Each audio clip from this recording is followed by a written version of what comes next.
Salut à tous, j'espère que vous allez bien. Bienvenue pour ce nouveau numéro du petit exo de colle, aujourd'hui numéro 66. Et pour ce nouveau numéro, je vous propose l'exercice suivant, qui est de calculer le déterminant de cette matrice. Avec comme un déterminé x0, xn, y0, yn, des nombres complexes. Voilà un exercice somme toute assez sympathique de calcul. Je pense que vous devriez vous y attendre. Je ne vais pas vous en dire davantage, parce que bon, le type de matrice peut vous faire penser à quelque chose, mais je ne vais rien dire. Je vous laisse y réfléchir par vous-même. Comme d'habitude, n'hésitez pas donc à faire une petite pause pour vous frotter à ce calcul de déterminant avant que je ne vous en propose une résolution. Ok, j'espère que vous avez essayé. Et donc, il y a un mot, un maître mot à la résolution. Et ce maître mot, ça va être Vandermonde. Oui, la matrice que vous voyez là est très liée à la matrice de Vandermonde.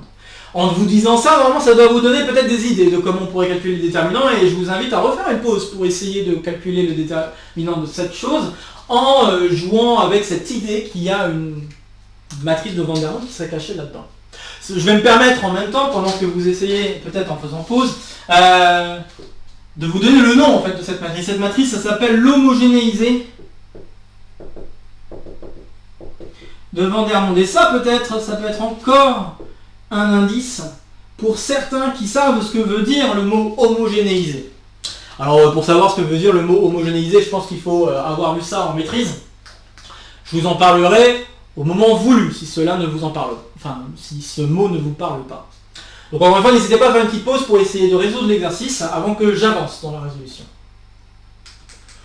Ok, j'espère que vous avez essayé avec cet indice. Donc on est parti. Je vais faire d'abord une première supposition parce que ça va m'aider pour pouvoir faire des manipulations.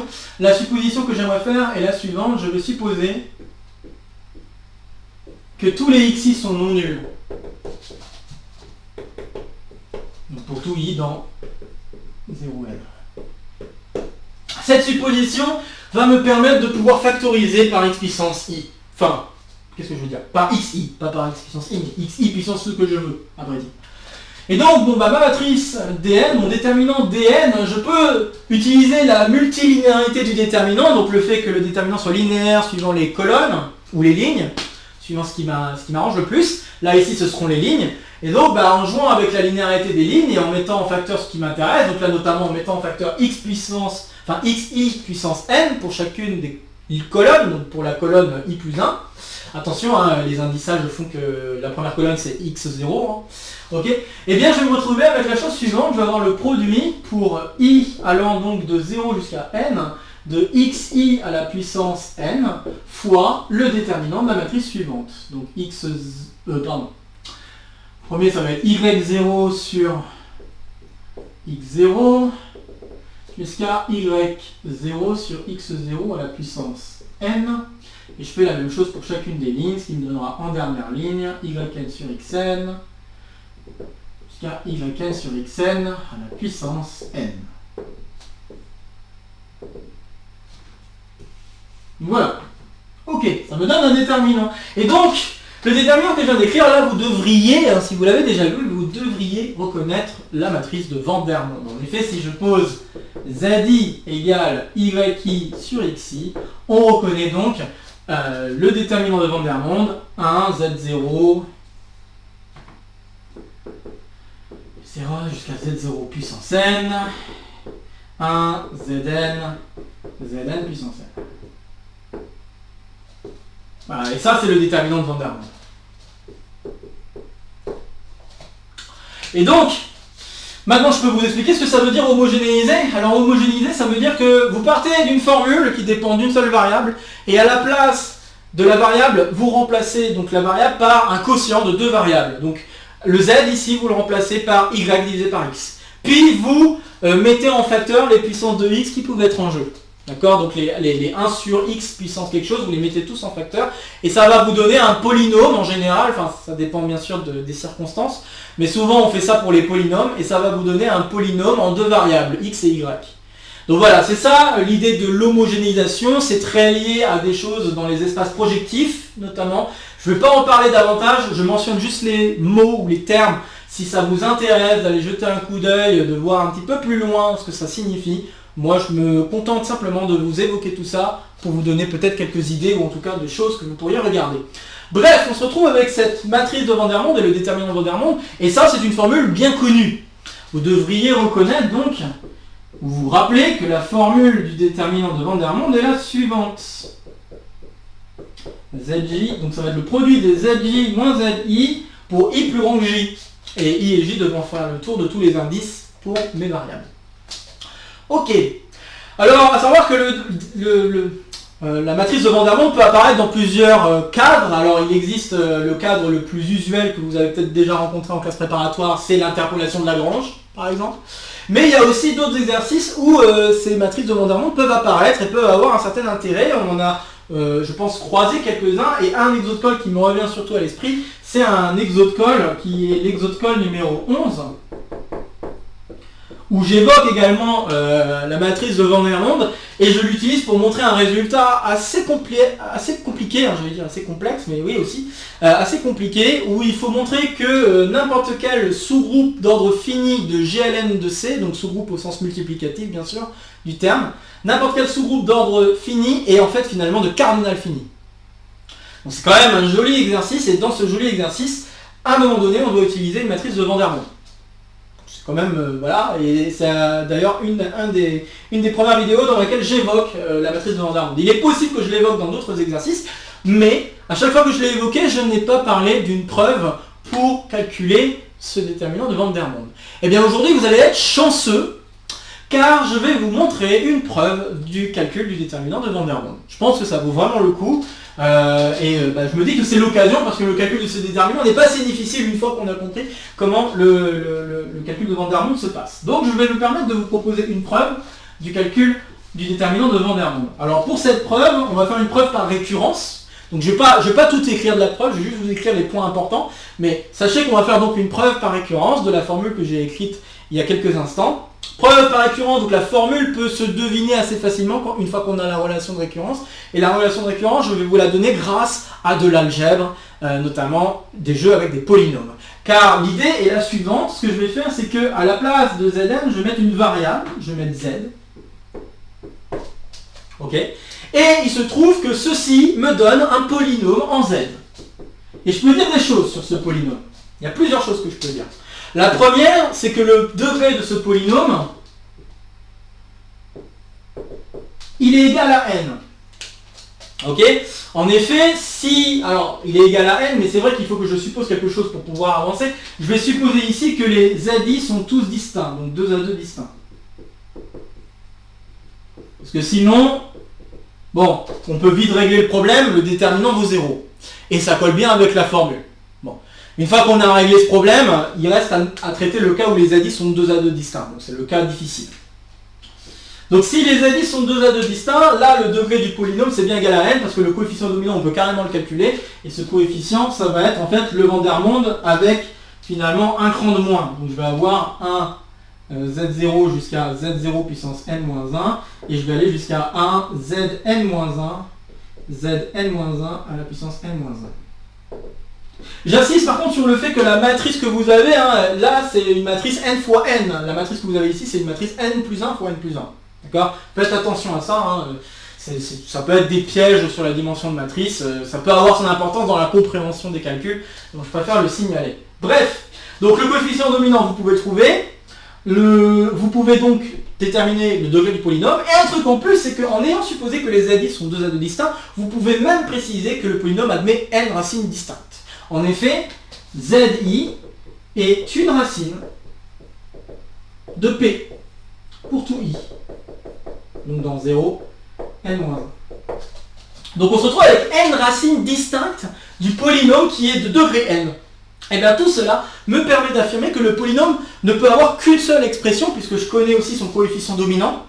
Et cette seule expression est la suivante. Je vais pouvoir écrire que P de Z, ça va nécessairement s'écrire coefficient dominant fois le produit des Z moins ZI pour I, allant donc de 0 jusqu'à n-1.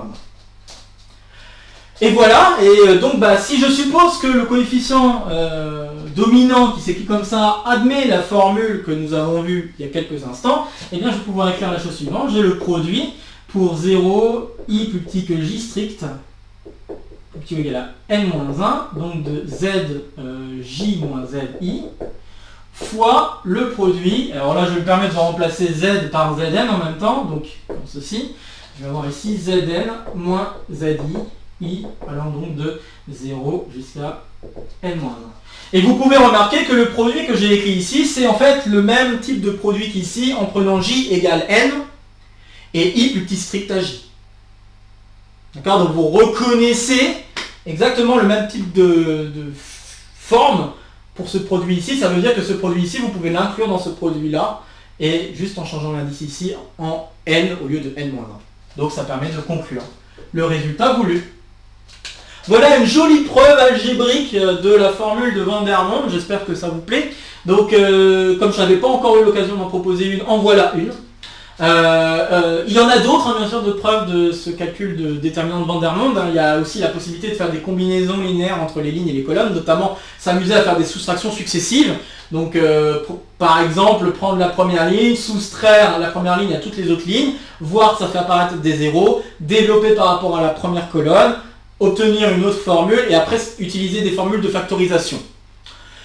C'est pas évident comme manipulation, c'est intéressant mais c'est pas évident comme manipulation et je vais pas me risquer à rentrer dans ce genre de calcul sans préparation à l'avance en tout cas. Donc si vous voulez voir cette autre preuve, vous pouvez, mais sachez que cette preuve là est la preuve la plus, je pense, la plus connue à mon avis de Van der Monde et je pense la plus appréciée pour aussi sa simplicité parce que vraiment c'est de la manipulation de polynômes qui permet de conclure la chose. Donc c'est quand même, je trouve, très joli à voir et ça montre aussi la puissance de l'algèbre linéaire ou de l'algèbre notamment là avec des polynômes, quoi. Bref, ceci maintenant étant dit et étant prouvé, je vais continuer l'exercice, la résolution de l'exercice. Hop. Et donc reprendre la chose en disant ici que c'est Zn. Ok. Maintenant j'applique la formule et du coup ça me donne le produit pour i allant de 0 à n-1, j allant de 1 à n avec i plus petit que j strictement, donc de zj moins zi.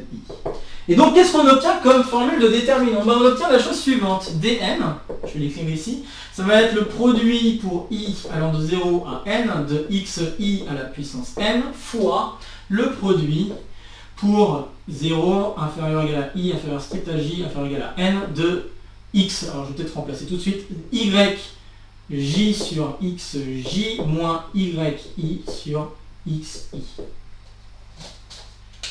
Donc je me retrouve avec cette chose. Et là, vous pourriez me dire, ah bah c'est bon, on a gagné, on est content. Moi, je suis pas totalement content. Pourquoi je suis pas totalement content? C'est parce que j'ai fait une hypothèse au début, j'ai demandé à ce que tous les xi soient non nuls.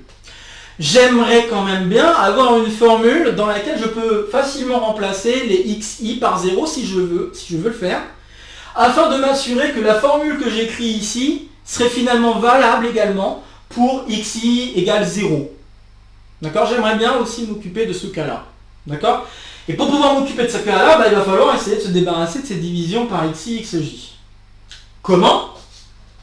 Eh bien, l'idée va être la suivante. Vous pourriez me dire, je vais mettre en facteur 1 sur xi, xj, ce qui est une très bonne idée. Donc, si je fais ça, qu'est-ce que j'obtiens? Je vais avancer dans le produit et m'intéresser aux choses qui vont être intéressantes à faire. Donc, si je fais comme je le suppose, je vais avoir 1 sur xi, xj fois, ici je vais avoir xi, yj, hop, j, moins xj, yi. Ok. Et donc ce produit, je peux le scinder en deux et dire que c'est le produit de ces choses-là fois le produit de ces choses-là. Donc maintenant, une fois que j'ai fait cette factorisation, la seule chose qu'il va falloir vérifier, c'est est-ce que le produit que je viens d'écrire des 1 sur xi, xj là, est-ce que par hasard, ça se simplifierait pas avec ce produit qui est là? Et quand je dis ça se simplifierait pas, c'est est-ce que ça se simplifierait peut-être même totalement avec le produit qui est ici? Et ben on va vérifier ça tout de suite en regardant le produit. Donc on va regarder ce produit-là, et je ne vais pas regarder l'inverse, parce que regarder l'inverse, ça reviendra à la même chose. Je vais regarder le produit qui est ici. Et je vais essayer de montrer que ça revient à la même chose que le produit qui est ici. En tout cas, je vais au moins d'abord essayer de simplifier la formule qui est ici. Pour la simplifier, bah, j'ai envie de me dire que je vais scinder le produit en deux et m'occuper d'un côté des xi et de l'autre côté des xj. Donc je vais avoir le produit 0 inférieur égal à i inférieur à j inférieur égal à n, donc de xi, fois le produit, encore une fois, 0 inférieur égal à i inférieur strict à j inférieur égal à n, donc des xj. Et là, ce que je vais faire, c'est que je vais découper le produit de manière assez intelligente.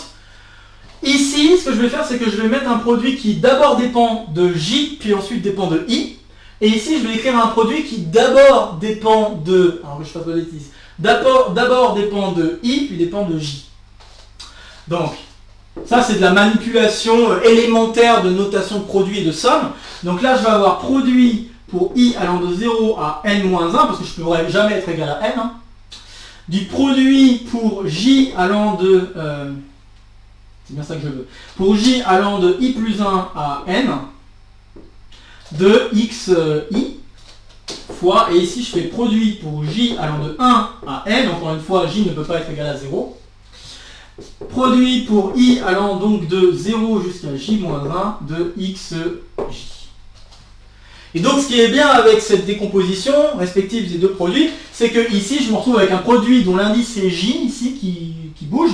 Or, xi, ici, ça dépend absolument pas de l'indice j. Donc du coup, je me retrouve avec xi à la puissance le nombre de facteurs qui est présent dans ce produit. Le nombre de facteurs, ça va être n moins, entre parenthèses, i plus 1, plus 1. N'oubliez surtout pas le plus 1. D'accord? Ça, c'est un piège usuel quand on calcule des sommes et des produits. Hein. Attention au nombre de termes qui sont présents. Il ne faut pas oublier le petit plus 1 par rapport aux indices. Donc ici, je vais avoir exactement n-i indice. Donc je me retrouve alors avec le produit pour i allant de 0 à n-1 de xi à la puissance n-i. Très bien. Et de l'autre côté, avec une manipulation similaire, je me retrouve avec le produit pour j allant de 1 à n des xj à la puissance j. Très bien. Et puis maintenant, j'aimerais bien rassembler les deux produits. Alors comment? Bah, je vois qu'il y a des parties de produits qui sont les mêmes et des parties qui ne sont pas les mêmes.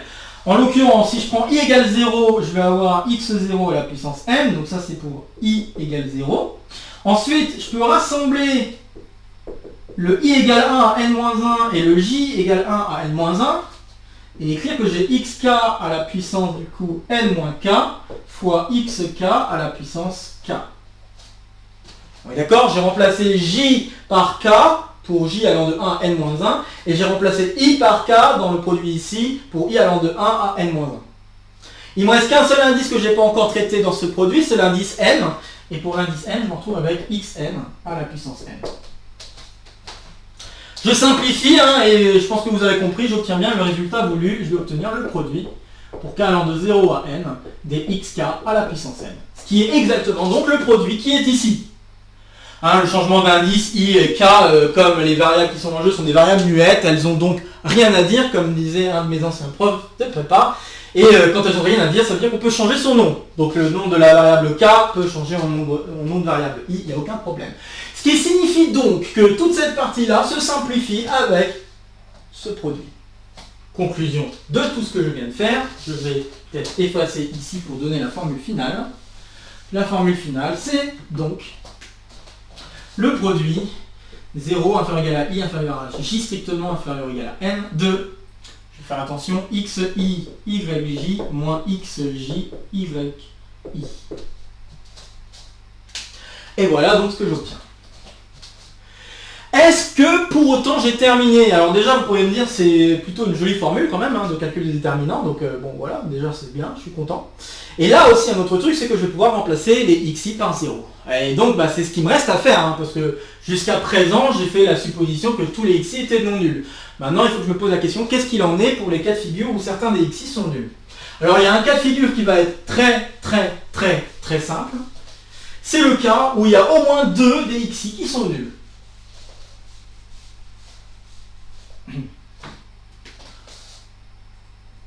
Donc si on a xi égale xj égale 0 pour i différent de j.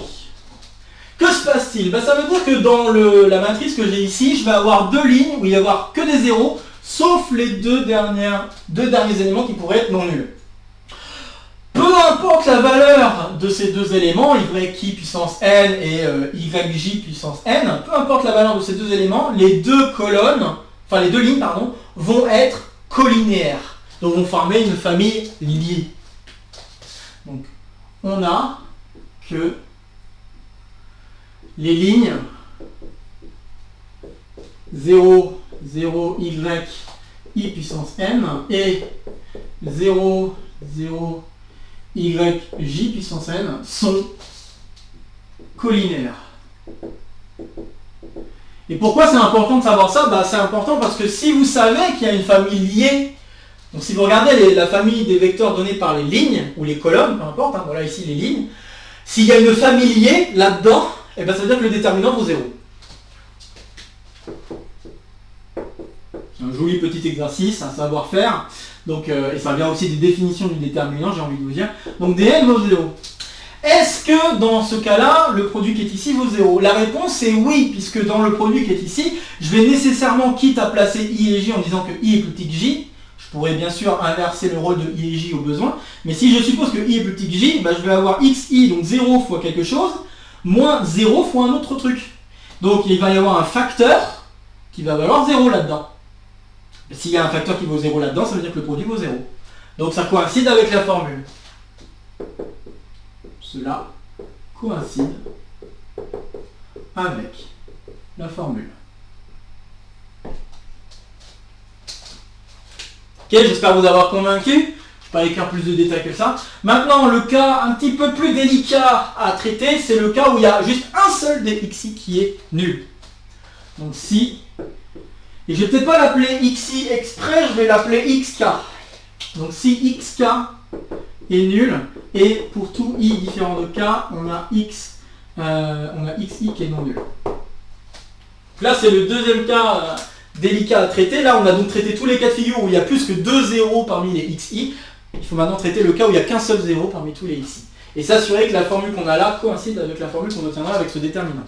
Alors, ce qu'on va obtenir, c'est donc le déterminant de la matrice suivante. Je vais me permettre de ne pas écrire toute la matrice. Je vais juste avoir la ligne, notamment k, où il va y avoir que des zéros, et yk à la puissance n, qui va apparaître quelque part. Ok, alors qu'est-ce que j'ai très envie de faire quand je vois cette chose-là? J'ai très envie donc de développer le calcul du déterminant par rapport à cette kème ligne, ou k plus unième ligne plutôt. Donc par rapport à cette k plus unième ligne. Et donc si je fais ça, qu'est-ce que j'obtiens? Je vais obtenir finalement yk à la puissance n. Attention, il y a un signe qui va apparaître. Le signe vient du fait que on attribue donc un signe à chacune des entrées, on met des plus dans... donc ça vient de la formule du développement du déterminant d'abord. Et les signes, pour les connaître, il suffit de savoir que dans la diagonale, on n'a que des plus. Et à partir de la diagonale, savoir comment on se déplace pour rejoindre l'indice qui nous intéresse. D'accord? Donc si on a ça en tête, on peut se dire, ok, si je pars de cet élément-là, on va avoir donc... moins 1 puissance n en signe ici, donc là on a plus, moins, donc là ici moins 1 puissance n, et arriver ici pour arriver à yk, il va falloir que j'avance encore de k, donc je vais avoir moins 1 puissance n plus k finalement. Donc moins 1 puissance n plus k, et puis après je me retrouve alors avec le déterminant de ce qui reste, donc x0, donc x0n jusqu'à... Bon, je simplifie beaucoup la formule, permettez-moi. Donc x0n jusqu'à... Alors le dernier terme par contre, il faut faire attention, il y a un élément qui s'en va. Donc c'est x0 fois y0 puissance n moins 1. Je descends jusqu'à xk moins 1 à la puissance n. Et ici je vais avoir xk fois y... k moins 1. Yk moins 1 à la puissance n moins 1. xk plus 1 à la puissance n, xk plus 1 fois yk plus 1 à la puissance n moins 1, et enfin xn, xn, yn, puissance n moins 1. Bon voilà le reste de la matrice que j'obtiens. Très bien. Et donc on va voir qu'on se retrouve avec la même formule au grand plus petit. Et la même formule qui va pouvoir s'appliquer dans le cas où tous les xi sont différents de 0. Donc ça veut dire qu'on va pouvoir appliquer la formule qui est ici dans le formule de déterminant qu'on a là. Donc si on fait très attention, on voit qu'on pourrait mettre x0 en facteur, x1 en facteur, etc. etc. D'accord? Donc en faisant ça, je vais me retrouver avec la chose suivante. Moins 1 puissance n plus k fois yk à la puissance n fois le produit pour i allant de 0 à n, i différent de k, dxi, fois le déterminant. Donc là, si je mets à chaque fois un x en facteur, je me retrouve, comme je l'ai dit, avec le même déterminant, sauf que remplacer n par n-1. D'accord? Donc, je vais pouvoir mettre la même formule finalement.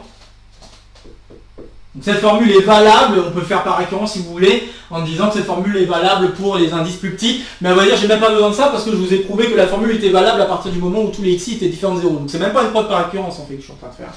Bien sûr, je suis pas en train de faire ça, je suis en train de faire une preuve directe. Donc ok, j'ai ici xi, xj, xi, yj, pardon. Je vais essayer de réécrire la même formule qui est là. Moins xj fois xi. Oh là là, je vais y arriver. xj, yi, c'est mieux. Donc pour 0, plus petit que i inférieur à j, plus petit que n, et ce qui est important, c'est que i et j sont tous deux distincts de k. Alors maintenant, le seul truc important qu'il va falloir checker, c'est est-ce que les termes qui sont ici correspondraient aux produits qui interviennent ici, si l'un des deux indices, donc soit xi vaut k, soit xj vaut k. Alors voyons ce qu'il en est exactement. Je vais effacer maintenant tout ce que j'ai écrit, ou au moins le haut. Encore une fois, n'hésitez pas à faire des pauses, à faire demi-tour. Je sais que là, on est en train de faire les détails d'un truc peut-être assez minime, mais c'est important de s'assurer que la formule fonctionne dans tous les cas de figure. Et donc notamment ce cas-là qui est un peu embêtant et qu'il faut vraiment développer pour être sûr que tout aille bien. Alors, la bonne idée pour voir que tout coïncide bien, c'est de se dire la chose suivante. En fait, dans ce produit, je peux distinguer ce qui est plus grand de k et ce qui est plus petit que k. Et en jouant avec cette distinction, je vais faire aligner les puissances de moins 1 de façon à ce que les moins apparaissent. Alors si vous regardez bien, xi, y, j est positif à condition que i est plus petit que j. Et sinon, si i est plus grand que j, le produit ici doit comporter un moins. D'accord? Donc, si je m'intéresse juste à ce qui se passe ici, je peux écrire la chose suivante. J'ai moins 1 puissance n moins k, y puissance n, et là je vais avoir produit, donc pour i allant de 0 à k moins 1, dxi, fois produit pour i allant de k plus 1 à n dxi. Et donc comme je le disais, si i est plus petit que j, il faut que le facteur xi soit plus petit que le facteur... Enfin, il faut que l'indice pour x soit plus petit que l'indice pour y, de façon à ce qu'il y ait un plus. Donc xi plus petit que... Donc l'indice en x plus petit que l'indice en y, ça arrive que ici. Remarquez d'ailleurs que comme mon produit ici contient exactement n termes, le yk puissance n va pouvoir totalement se distribuer d'une certaine manière dans les deux produits. Donc je vais déjà pouvoir écrire, je vais le faire tout de suite, i allant de 0 à k-1 de yk xi, alors peut-être que je devrais le mettre dans le même sens, xi yk, puis ici j'ai le produit des xi yk aussi. Donc i allant donc de k plus 1 à n. Ok, super. Bon. Alors maintenant que j'ai fait ça, j'ai les moins que je veux attribuer. Alors j'oublie pas qu'il y a normalement un moins 1 puissance n moins k là. Et je veux attribuer les moins seulement si l'indice en x est plus grand que l'indice en j. L'indice en x est plus grand que l'indice en y, pardon. Seulement ici, donc là je vais mettre un moins. Et en mettant un moins ici, il faut se poser la question quelle est la puissance de moins qui va apparaître. Et la puissance de moins 1 qui va apparaître, ça va être moins 1 puissance le nombre de facteurs qu'il y a dans ce produit, et le nombre c'est n moins k. Et du coup on est... Alors d'ailleurs je fais peut-être une bêtise, j'ai mis des moins, mais en fait ça ne change rien que je mette moins ou plus. Bon, enfin, vous allez le voir dans un instant pourquoi ça ne change rien. Parce qu'en fait, les deux puissances de moins 1 vont bien se simplifier comme je le voudrais. Parce que là, j'ai moins 1 puissance n fois moins 1 puissance n, ça s'en va. Et moins 1 puissance k fois moins 1 puissance moins k, ça va me donner, donc si je rassemble un petit peu, ces deux choses vont me donner moins 1 puissance 2k. Et donc moins 1 puissance 2k, qu'est-ce que je raconte?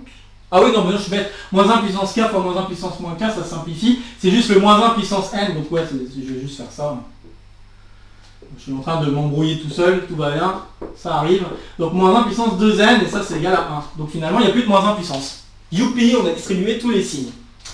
Alors maintenant qu'on sait qu'on a distribué tous les signes, est-ce que en effet les produits que je viens de faire intervenir correspondent aux produits qui manquent par rapport à la formule qui est ici?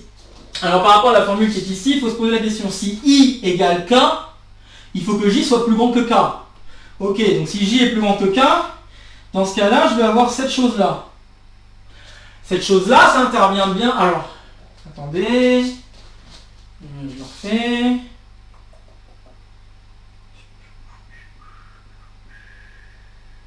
Ah oui, pardon, excusez-moi, je suis en train de me dire que j'ai fait, je dis une bêtise. Donc si I égale K, excusez-moi, je vais le refaire pour que ce soit bien clair. Donc si I égale K, qu'est-ce qu'on obtient dans ce produit? Je vais peut-être le faire comme ça. Si I égale K, qu'est-ce qu'on obtient dans ce produit? On obtient XK, donc XK vaut 0 fois ça, donc ça fait 0, moins, ici j'obtiens XJ fois XK,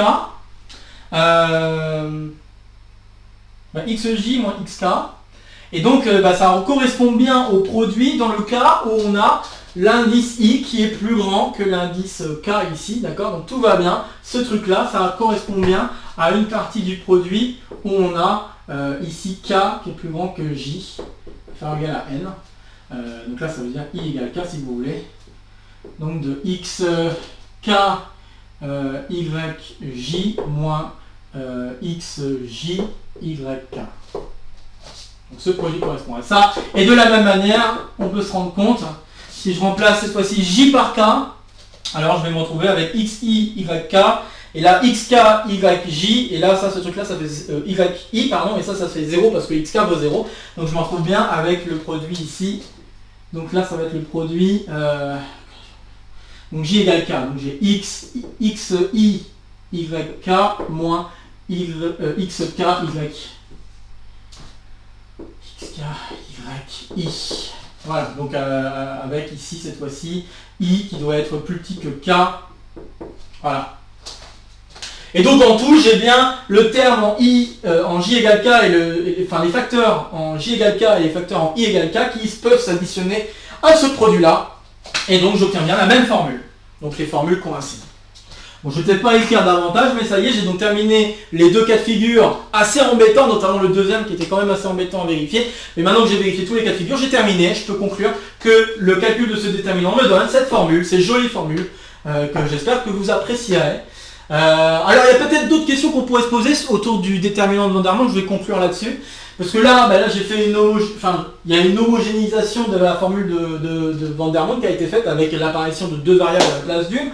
On pourrait se poser la question, est-ce qu'il n'y a pas des formules dans le cas où on fait intervenir plus de variables que ça? La réponse est en partie oui, et on peut trouver ce genre de formule sur internet si cela vous intéresse. Bon, par contre, la formule est écrite de manière un peu moins gentille, bien évidemment, et ça demande peut-être un peu de bagage pour comprendre.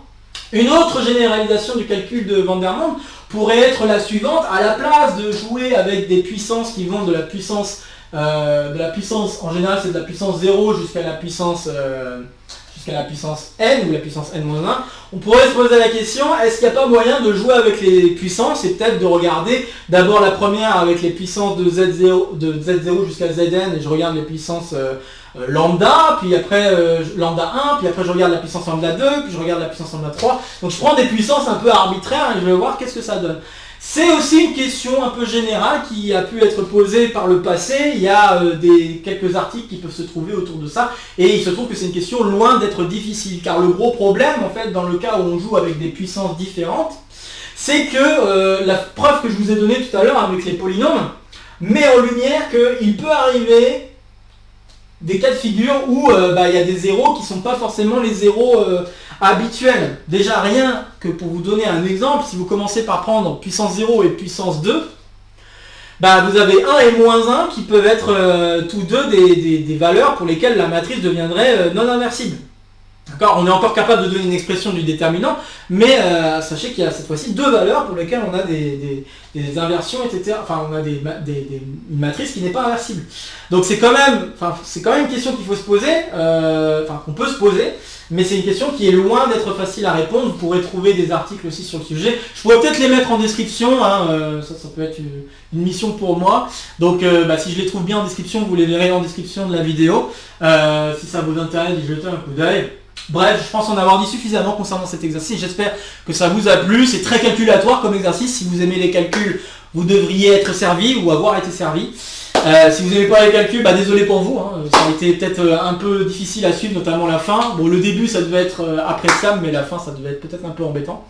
Bref, comme d'habitude, n'hésitez pas à partager la vidéo si vous connaissez des camarades qui pourraient être intéressés par le contenu de la chaîne ou par cette vidéo en particulier. N'hésitez pas à laisser en commentaire vos retours, vos remarques, vos questions concernant cet exercice. Ça peut être toujours cool de discuter de ça. Et encore une fois, ça peut m'aider à vérifier que tout va bien sur les exercices. N'hésitez pas non plus à laisser un petit pouce, à vous abonner, ouais c'est bien dans ce sens-là, à vous abonner, à me soutenir également. Ça peut être sympa si vous le désirez. J'ai un compte pour ça, donc n'hésitez pas à me soutenir si vous pensez que ça peut être utile de me soutenir. J'ai pas grand chose à dire là-dessus, bref. Et puis deux autres vidéos de la chaîne si vous voulez continuer à parcourir la chaîne à travers les autres vidéos que vous auriez peut-être pas vues là-dedans. Sur ce, je vous souhaite une bonne navigation et je vous retrouve très prochainement pour de nouvelles aventures mathématiques. Portez-vous bien et à très bientôt. Salut à tous!